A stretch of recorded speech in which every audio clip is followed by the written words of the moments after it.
Welcome to Linked Up, Breaking Boundaries in Education, a podcast that focuses on what is happening in education today, connecting everyone to the movers and shakers that are breaking boundaries in the education arena. Well, welcome to Linked Up, Breaking Boundaries. You know that many of our guests, as you've heard, if you follow us, have come from Jerry's favorite conference, DENT. Well, Jerry and I are here together at DENT. She said, Jamie, you have to go. And I said, I know I have to go because all of our great guests have come from there, many of them. And one we have been trying to get for probably about a year, kind of trying to communicate and get to you. You're very busy. Is here. We kind of dragged her upstairs. I don't know if this was by will or not, but we are here in Santa Fe, New Mexico, and it is incredible. We have a little bit of the decor at the hotel here, so you can get a little bit of the flair, but we have Monica, and we are so excited. Yes. So Monica Guzman is our guest today. And her husband, Jason Preston, was the DENT was the brainchild of Jason's. So it's such an honor to have you here today. And I have followed you on Facebook and Twitter, and I just love all the things that you do. I think you stalked. Maybe that would be a better term, Jamie. But this last year, you have really blown us all away. You've written a book that is so necessary and so needed in the world that we live in today. And the book is called I Never Thought of It This Way. So, Monica, we would like for you to just tell us a little bit about yourself and about the book, because it's so essential for the times we live in. Yes. So the book is I Never Thought of It That Way, How to Have Fearlessly Curious Conversations in Dangerously Divided Times. That's where we are. Wow. It's a mouthful. It's a mouthful, but each word does its work.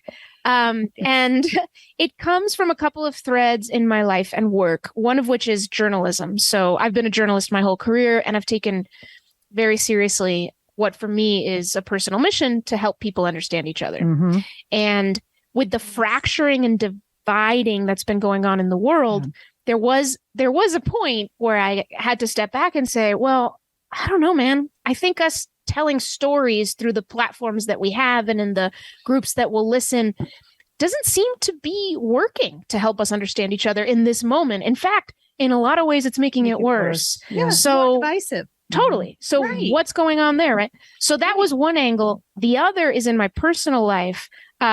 I am in a very politically divided family. So I am liberal and voted for Clinton and Biden, and both my parents voted enthusiastically for Trump and are likely to do it again. So we've been politically divided since we became citizens. So we're all Mexican immigrants in my family. And in the year 2000, we became citizens, and I came home one day in high school and dropped my backpack down in the office in our house and looked up and saw a Bush Cheney sign over my mother's desk. And I was like, oh, what? And I hadn't put it together that all those conversations over the dinner table arguing about Clinton's welfare policy or whatever might actually mean that we would vote differently, right? That we would want to vote differently. So that started just tons of conversations. There's a lot of friction in my family, and we've been able to work with it. And so that's the other piece is once 2015 rolled around and that really contentious 2016 presidential election happened, somehow, I mean, things got really heated between me and my parents. It got real, right? I mean, very real. But somehow I was still able to get to a place of understanding why they voted the way they voted.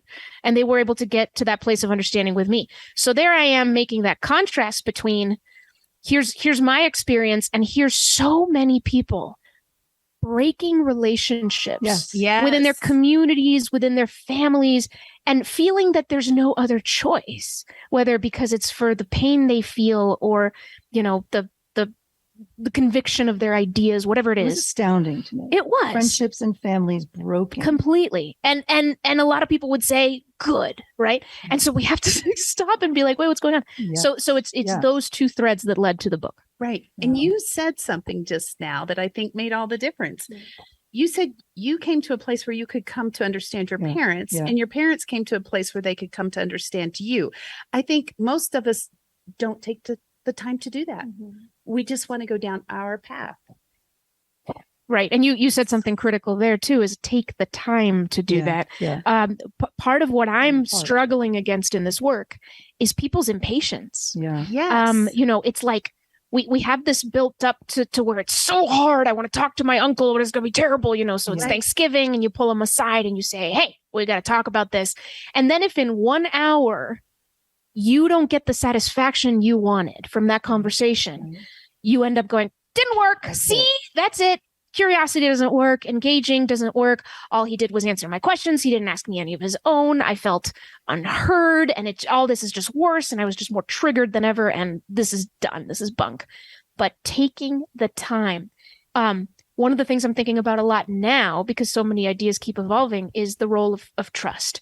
The role of trust to getting to truth, and the role of trust to ground what could even possibly be a good conversation of understanding. It's hard. It is. You mentioned curiosity, and you mentioned curiosity in the session that you did yesterday at Dent. And you were talking about how you need to have that curiosity to grow. And I think what you're talking about is that we're growing in our perspectives, and that way, therefore, able to come to this understanding. Now, you had a lot of practice in your family, and it was very important to you to do that, and to your parents as well, because, and this seemed to be before this, the explosion of this happening around the world, actually.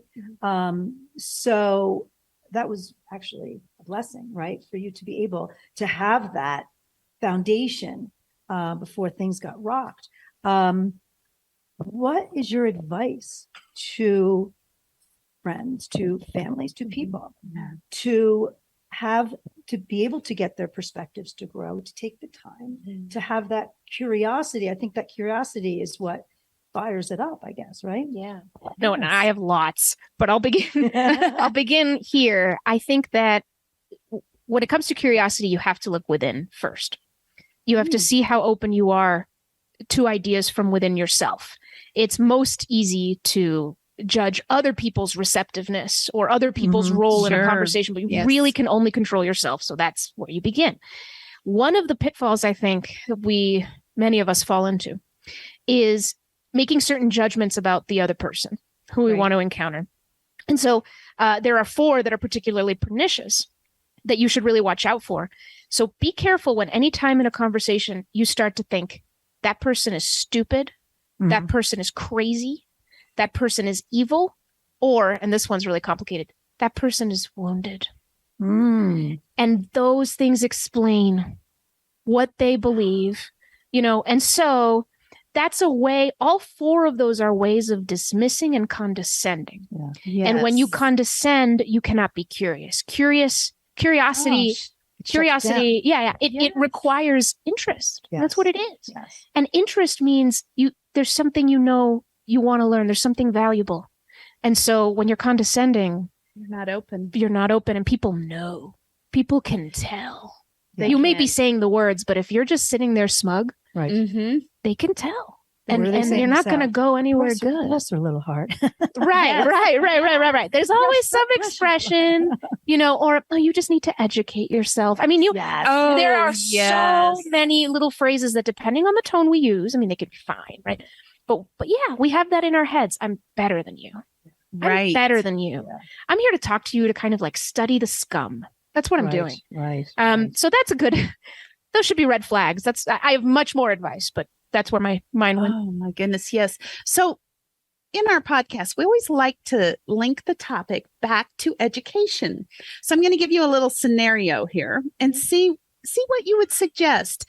So my daughter is a school counselor, and she said in the past 2 years, people are triggered by the smallest things in the school. The students are triggered. The teachers are triggered. People aren't talking to each other over little things that would have never bothered them. I think they need some of your wisdom.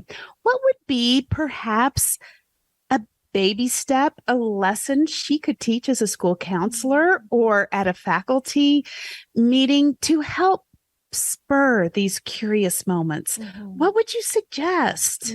I mean, that's the kind of climate type problem that's really deep seated and has many layers. It really does. It really does. And so, within an organization or within a community, it's important to think about leadership and setting the tone. In a school, I think that teachers, principals and other administrators play an incredible role trying to model what they wish to see in the students.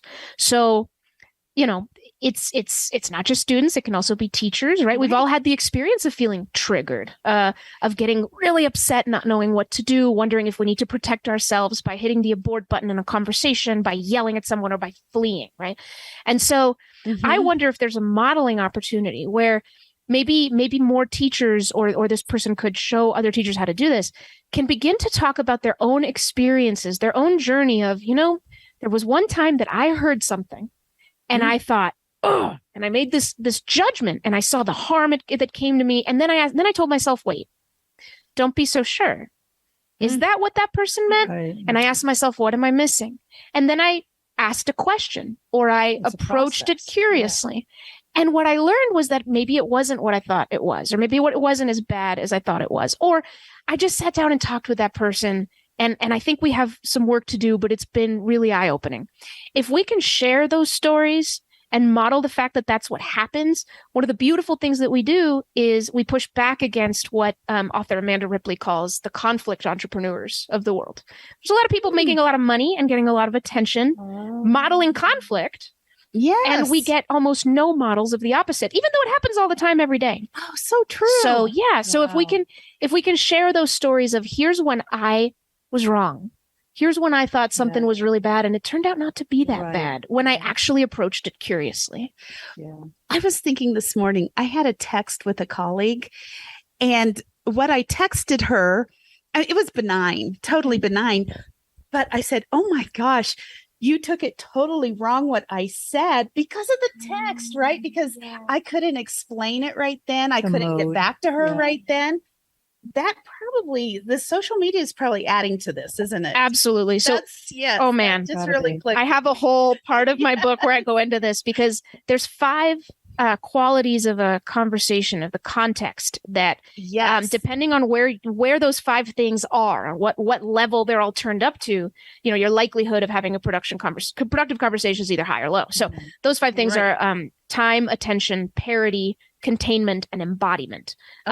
So time we talked about, and attention is how much attention do people actually have, and on social media you just don't know. You don't know how much of them is really focused on this or reflective. A lot of times we're busy and we're just texting toilet, as you said. We're sitting on the toilet. We're rushing to something else. And 90% of our brain isn't even on the conversation that somebody's having with us. True. Yeah. But containment, as I say, is really important. What is that? So containment is the degree to which your conversation is contained to the people really participating in it. So what happens on social media is you often have silent listeners and you don't get to see their reaction. Right. You don't know if they're sneering as they're reading those messages or judging you. And so what we all assume is that they're all going to judge us unless we kind of behave in an expected way that they would celebrate. So we end up performing perspectives instead of exploring perspectives. And then the last one, embodiment, is also really important because on a text, tone does not come across. Right. We know this. We know it. So one of the most I think critical things that we can do to have better conversations is turn up each of those dials. So if someone wants to spark a conversation with you on something really heavy like abortion and you're out the door, you're going out the door, you're like, not now. Right. I'm turned down. Right. Or if someone engages you on Facebook or Instagram and it's getting pretty heated, that's not the place. Stay out of it. You say, hey, can we follow up? Can we get on the phone? I've done that with my parents. I've done that with friends. It makes all the difference. Yeah. Right. And when you speak face to face, it makes all the difference. Yeah. It kind of calms things down too. Oh, absolutely. Yes. Absolutely. And there's so many ways, the embodiment piece I really have to underscore because in the way that we gesture, in the way that we look at each other, we know that there's a lot we still don't understand about the sophisticated operations of conversation. Right. It's such a miracle of communication that we can do this. You don't even need to be highly educated or highly intelligent. We can all do this. We can read the cues from each other, some better than others, but still all of us at a pretty good baseline. Right. So, but being together is what helps us do that. Like I'm seeing your face, right? Yes. I'm seeing the little nods. Yes. I'm seeing the smile. You know, we can see the encouragement, but when we're on social media, we don't see those things. And so we imagine them, which means that whatever ghosts exist in our own head become reality. I quite frankly am scared sometimes to actually hit that send button if I have something to say. Sure. So most of the time I don't say anything. I just don't feel comfortable. You don't know people, no matter what, someone is not going to like it. Right. So, so why bother? Yeah. Right. And so that's adding to the conflict, as you mentioned. Exactly. Well, when social media first kind of, broke out in 2006, 7, 8, it was so novel and it was so freeing and it was so liberating. Yes, and eventually all the same forces that sort of complicate our world populated those platforms. And at that point, it just became really hard for people to think if this is worth it for me to be honest here. And so, the research is showing us that fewer and fewer people feel comfortable being honest with what they really think, which means that's true. We're blind to what we all really think. And it's whatever lives in our silos and whatever lives in our mind. We're living in a fiction. Yes. We can't solve a problem if we're living in a fictionalized version of it, right? Right. So no wonder we don't even share reality anymore. Well, those silos, that you talk about, we also have to consider the fact that we need to, if we want to break out, sometimes people don't want to. So, as you mentioned, in order to grow, you have to have that curiosity, that interest, and then put the time in to do that. There's some people who probably will never care to do that. Others, it might be when it comes down to, a relationship, right? A friendship, a family member. That's when, they realize, well, something has to be done. You mentioned yesterday, wiggle room. And that I'd imagine has a big role in this and breaking out of those silos. Oh, yeah, absolutely. And this is one of the things that takes maybe the most courage, and it's subtle and we do it internally. It's just something we do inside. So the analogy that I use is to the smartphone. Many operating systems work this way, where you have your little apps floating as little squares on screens, right? And you tap them or you put them in what's called wiggle mode. So they start to wiggle in place when you want to edit them, when you want to move them around or delete them or whatever. So coming into a conversation with someone who has a different point of view from you is an enormous opportunity. It's such a powerful and unpredictable context for exploration. So here comes you. And here comes them. And they don't know you and you don't know them as well as you know yourselves. And you both walk different views through this planet, right? Like you both walk different paths. And so here you are together talking about something. You can share the benefit of your experience with this other person and vice versa. It's awesome. Right. It's like, speaking of education, I mean, that's a great classroom. Right. Conversation is a classroom every time, right? But the way you make the most of it is not to walk into that conversation with your guard up saying, well, I'm here just to make statements and leave. Right. Either I change that person or this was a waste of my time. And these are the things that we think.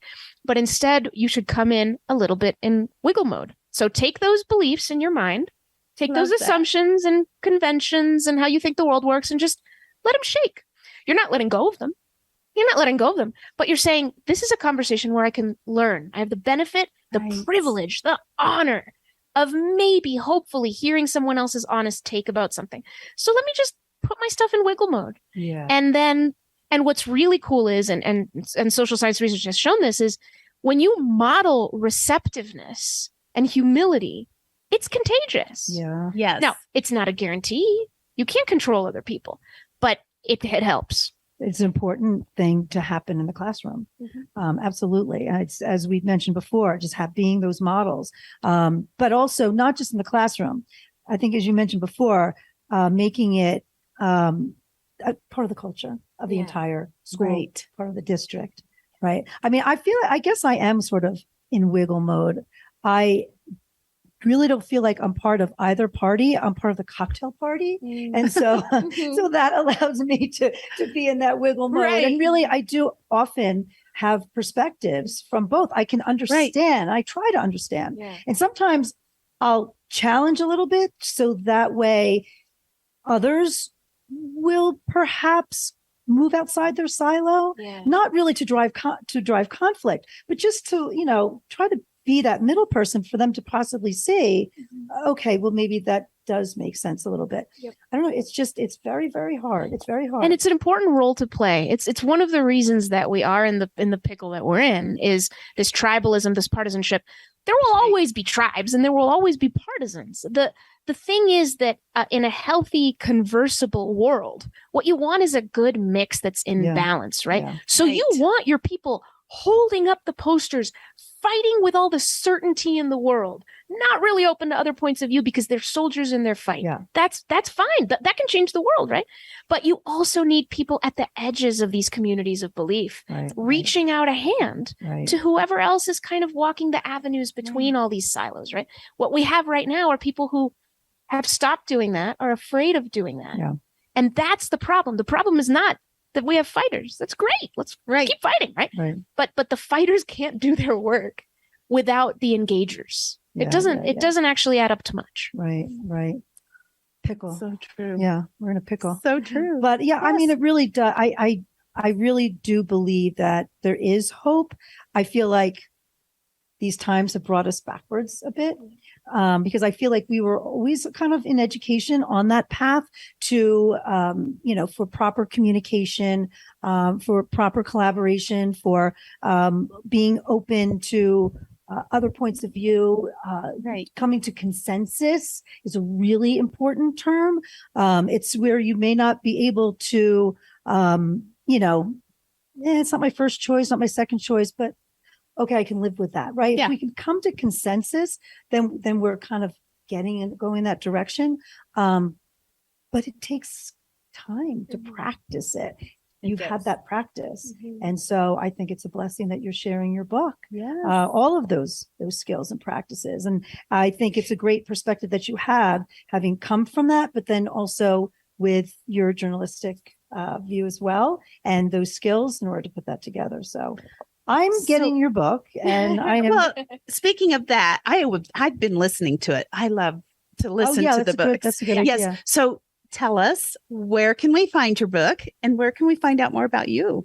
Yeah, you can find out more about me, MoniGuzman.com. That's my website. And the book, I Never Thought of It That Way, How to Have Fearlessly Curious Conversations in Dangerously Divided Times, is available pretty much anywhere books are sold. You can go to, Bookshop and IndieBound and order it through your independent bookstore, which is always great. It's also on Amazon. Reviews always appreciated. And Oh, fantastic. And thank you for sharing this with the world. We need this now more than ever. Absolutely. And we're so happy that you had time to join us today. It's been a pleasure. Thank you for dragging me into this. It was a lot of fun. Fun. Thank you. I loved it. Yes, we did too. Thank you for listening. And if you would like to stay linked up, be sure to follow us on Apple and Spotify and subscribe to us on YouTube.